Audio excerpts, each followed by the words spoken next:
Hey guys, how's it going? Michael Troy here, and today we're looking at Uncanny X-Men number 137 by Claremont, Byrne, and Austin. Alright, so everybody knows this book. It's the famous issue where Phoenix dies before she was brought back 100 times. Anyway, this is a facsimile edition, which means it's a complete reprint of the original, except for the new price tag. But who cares? It's great printing, great paper, and that's why I'm happy to be looking at it today. And I'm even just blown away by the cover. Like, you can just see the details so much better than the original printing. And I haven't looked, I mean, of course, I'm always looking at old Byrne comic books, but I haven't looked at this specific one in a while. And to see it with this great printing is like really exciting. There's so many freaking iconic scenes from this issue. I feel like it's really burned into my brain. Like, even though I haven't read this in a while, just flipping through it, it's like, we know this page of The Watcher. I mean, this book is so good. And just a true testament to what a fantastic combination Byrne and Austin's art was together at the time. John Byrne being inked by Terry Austin. It doesn't get much better than that. Austin is just, I don't know if he just thought this was going to be the last issue he ever drew in his life, but it is amazing. Like, every little detail in every page is totally on point. Which reminds me, it was in an interview somewhere,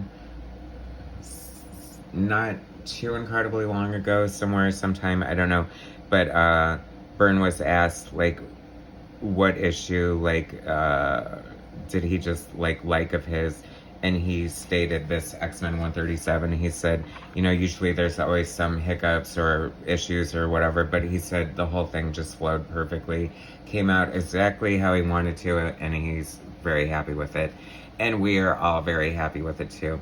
Chris Claremont, John Byrne, writer, co-plotters, penciler, Terry Austin, inker, Tom Orzechowski, letterer, Glynis Wine, colorist, Jim Salicrup, and Louise Jones, editor, and Jim Shooter, editor-in-chief.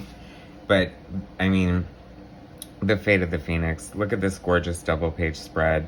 I mean, I just can't imagine the amount of work that went into this. And, a double-issue monthly comic book. Byrne and Austin did a lot of great double-page spreads during their run. This is really fun. It's funny because I came into the X-Men with the new X-Men, and I mean, I love the original X-Men. I think I love them more now than I ever have, but I was just sort of like, whatever. And I realized that the original X-Men are right alongside the new X-Men here, but there's no Iceman. Like, where was Iceman? Don't tell me that he was too busy being in the Champions. I don't know if it was because he was on Spider-Man and His Amazing Friends, why he didn't appear here. But I have to say, it doesn't suffer because of his absence. But since it was kind of Jean's last stand, I mean, Warren's there, Hank's there, of course, Scott's there. So yeah, fun. They include the original ads, Bubble Yum, Wild Cherry Bubble Yum. That sounds really good, huh? Twinkies ad featuring Captain Marvel. Hilarious. Love it. There's just so much goodness in here. Like, all the textures that Austin is constantly using.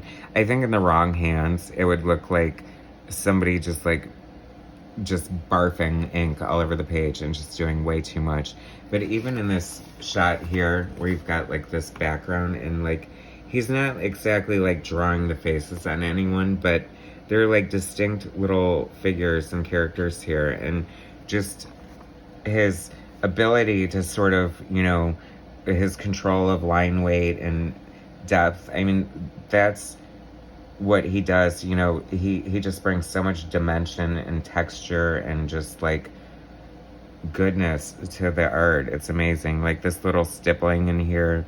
Like, there's so many different ways to get, see, it's like stipple here, but then it's just like parallel lines there. Not quite the duo shade technical effect, but, sort of like a manual representation of this. This also reminded me what I miss about traditional comic books is thought balloons. Sure, Chris Claremont is known for being very verbose, maybe overwriting just a tad, but he gives us so much, and this is why we love these characters so much. But I feel like he's sort of ruined the characters for all other writers in a way, because, you know, you see these characters and you sort of know how they act, what they think, how they feel, because of what Chris Claremont brought to it. He made these real people that we love and care about, and you just can never, ever undermine, you know, what he brought to the X legend. I just really don't think, you know, his run with Byrne and Austin is short in comparison to his 17-year run, and he just is the X-Men for me. I remember reading this for the first time, and it's funny because I first started with, right before Paul Smith came to the X-Men, so I had to discover, you know, the Byrne stuff through back issues, and I just remember being so blown away by so much of this. Just think, oh my God, that's so cool, because, you know, I'm an artist and I love art, so it's like, oh, I can't wait to try to draw stuff like this.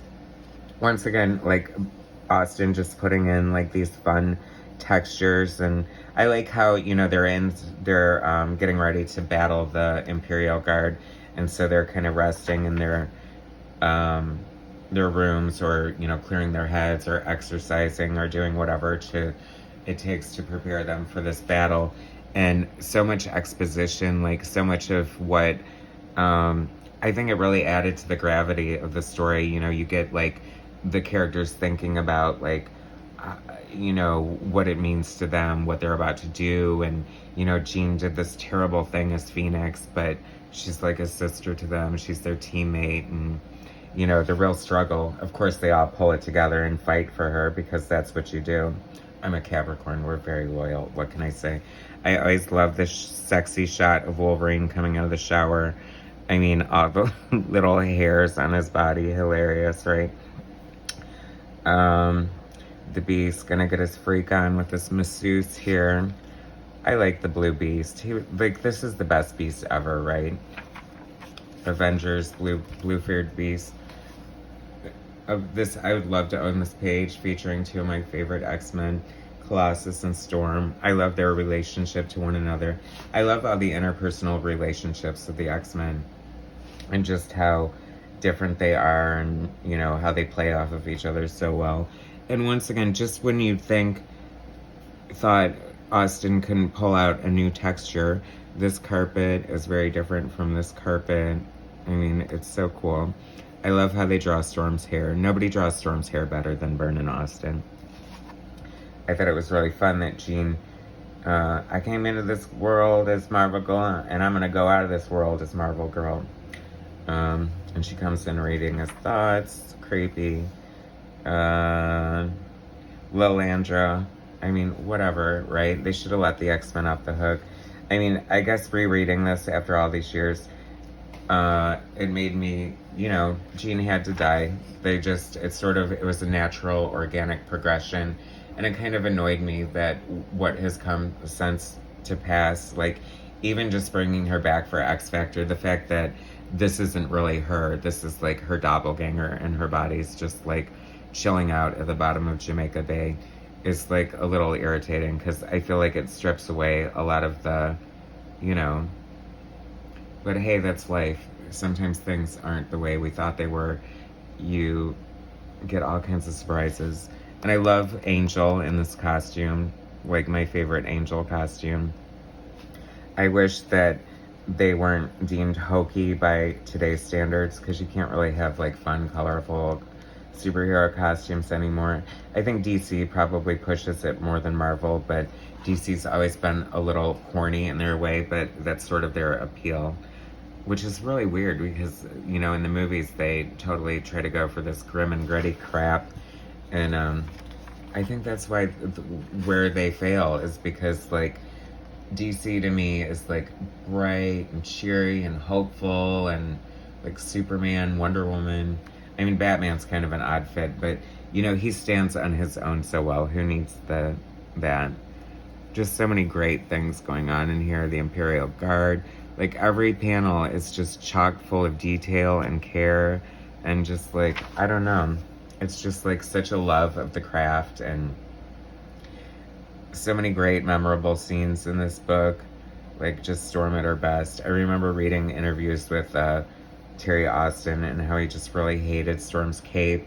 And I think he, like, really pushed for them to, like, ditch it for, you know, plot points and stuff like that because it was so hard to draw. Because if you're inking this manually, like, he would use a French curve, if you guys know what that is. It's like a ruler, but it has a bunch of, like, curves in it so that you can line it up and get the curve exactly how you need it. Because freehand, that's just impossible. You cannot get lines as deft and, like, precise as that without a French curve. I'm sure you can do it in digitally inking now. Digital inking is, like, especially on Procreate, like, I do a lot of my stuff in Procreate, and it really is, like, the Fisher Price of art. Like, I mean, I feel like it could take the most, like, rudimentary artist and make them so much better. There were just so many, like, the little plot points and things that Chris Claremont always threw in. Like, I feel like in a lot of post Claremont stuff, like, you're just trying to get from point A to point B, or from A to C maybe, and you know, you're not so concerned about the B through the Y, but the B through the Y is all here in a Chris Claremont, John Byrne, Terry Austin book. Like, there are just so many things, just, like, interesting little things, like Wolverine just getting thrown into the Watchers, you know, domicile, and I don't know, it's just cool and creepy. I mean, you get Dinosaur in an X-Men comic randomly for no reason. Very cool. We get to see a scroll. I mean, John Byrne has drawn plenty of scrolls on Fantastic Four, so it's almost like a crossover in a way. Just, like I said, like, so many effects, like, going on here, like this stipple effect here. Nightcrawler. I mean, the Byrne Austin Nightcrawler is so iconic too. These are the characters for me though, like Wolverine, Storm. I mean, nobody looks better than when Byrne draws them. I remember being, like, really impressed and blown away by this color hold effect that was so technical back in the day. Like, you had to, like, I don't know, ink it in a different color and do it on an overlay and tape it to the page. And now you just hit a few buttons and Procreate, and there you go. So I think as far as, it's sad that, you know, there's no, like, physical art for comics anymore. And there's just some, if you hold an art page in your hand and look at it and just study all the little details, it's, like, completely blows your mind. And a lot of that is just lost, I think, with digital. So, you know, just even, like, I love those artist editions so much, which I've covered on my channel before, because you can see all the little nooks and crannies and the, I don't know, the hesitations and the breaks in the lines that are just organic and natural, but the purposeful ones as well. I don't know, comic art is just so amazing. I love comic book art so much, in case you can't tell. Byrne draws amazing rubble. And it's just so cool because, I say this all the time, but I can't stress it enough. That's why it's so important to not just be able to draw, like, exciting action and great looking figures.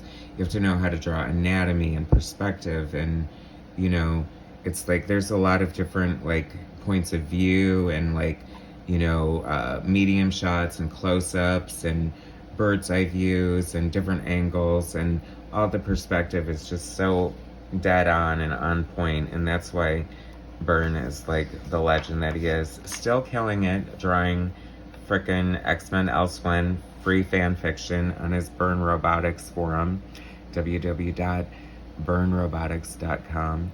Do yourself a favor, go there, look under the fan fiction, and it's actually post like what he would have done if he'd stayed on the X-Men beyond Jean's death. And the art is fantastic. He's, like, 70 years old and just, like, drawing as if it was 1980 or whatever year this came out. Superman, so good to see Superman here. I love John Byrne's Gladiator, so cool. I always thought it was fun because of his mohawk, and just, I've always loved the design. it's funny to see him fight Colossus because, you know, their costumes are basically the same colors, so they're just totally going at it. So much fun. I mean, I love comic books because of, like, the sound effects. I feel like you don't get enough of that. The thought balloons, the sound effects.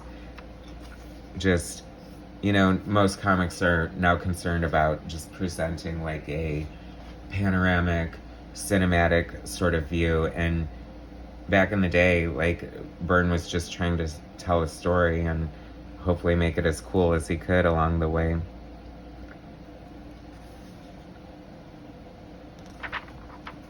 Oh, this is so cool. I mean, I love their space stuff too. Like, Byrne draws great stuff. That's what I've always loved about the X-Men is, like, so many different genres sort of overlapped into it. You know, like, one day they're in space, next day they're fighting vampires, I mean, or they're fighting Belasco, or they're in Limbo, or, you know, it's Inferno. I mean, the sky's the limit. And now they're at the Met Gala. How exciting.